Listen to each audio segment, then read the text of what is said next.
I do get an opportunity to speak a lot. Those of you who know me know I like to speak a lot. But it isn't often that I get to speak to an audience that I feel an emotional bond with. And that's certainly true for me today. This is a very special opportunity for me to be at the Lance Armstrong Foundation. Because in many ways, what we're going to talk about today is what you're about. It's about creating a new future, a new reality for cancer patients. But to put that new reality into a context of the past. And from that perspective, the context for me is the fact that when I started my career in urologic oncology, when I started my life as a physician, hoping and dreaming that I'd make a difference in someone else's life, testicular cancer was one of the cancers that I took care of. And in 1976, when I was a fellow at MD Anderson, if a parent brought their child, their son in, with cancer of the testicle that metastasized to their lymph nodes, their lung, and their brain, I had to tell that young man and his family that they had zero chance of being alive and surviving. But a few decades later, Lance Armstrong developed cancer of the testicle with metastasis to his lymph nodes, his lung, and his brain.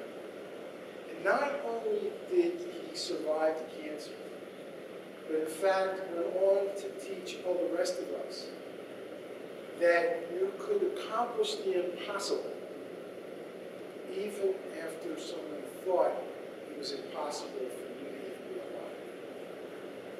And that dream, that vision, that we no longer had to accept the impossible, but what we could do was to change the impossible possible. That's what is driving your reason for being here today. It's that commitment, it's that vision. That we will be able to do things for others in life in which they will no longer have to fear cancer as a disease from which you suffer and you die. So we have a bond together that has looked at the past and said, it doesn't have to be that way. We can make a future that's different. And the reason we can do that, the reason why we are in the midst of being able to sit here and stand here and say we can create a new future is because of the fact that we are in the midst, as we speak today, we are in the midst of the most profound transformation that's ever occurred in the history of medicine. So let's look at that for a second. Step back with me. For thousands of years, we have been practicing medicine. We have been encountering diseases like cancer, and we've been attempting to do something about it. For thousands of years, we have been doing that in a model based on our observation of manifestations of disease. The biggest day for me in medical school was the day I got my short little white coat and my little black bag.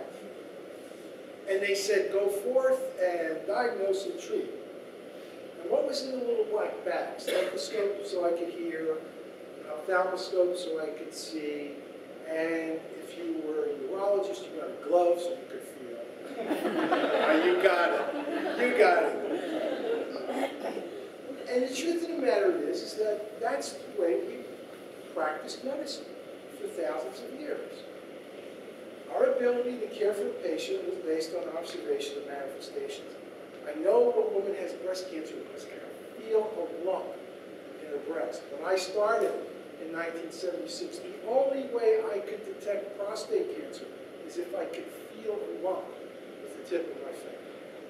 Now, we got more sophisticated about how well we could see and how well we could hear because we developed CT scanners and MRIs and ultrasounds. The fact of the matter is, same paradigm. Observation and manifestation.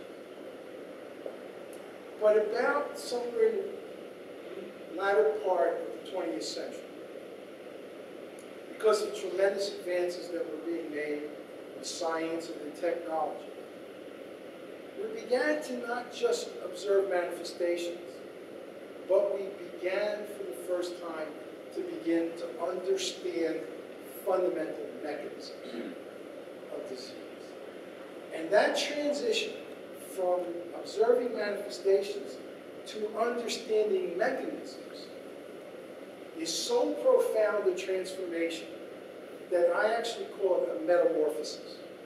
It's a metamorphosis in the sense that because of that change, the future in healthcare will look no more like the past than a butterfly looks like a caterpillar. It's that significant. And not one thing will change, but everything changes. Everything changes across the whole spectrum of discovery, development, and delivery. Let me give you an example of why that's so important. Why it's important that we go through this transformation, this metamorphosis, is because in the old world of the caterpillar, when I observed manifestation, when I made a diagnosis of testicular cancer that had metastasized, that told me nothing about what I should do about it. All of what I had to do about it had to be worked out by trial and error. Try this, try that, try this, try that. There was a discontinuity between diagnosis and therapy. But if you understand mechanisms of disease, the understanding of the mechanism immediately gives you intuitive knowledge as to what to do to interfere with that mechanism, alter it, or change it. So we are now seeing diseases like cancer as not an event in someone's life where you have cancer. We see cancer as a disease process. And that process has a series of changes that occur over time.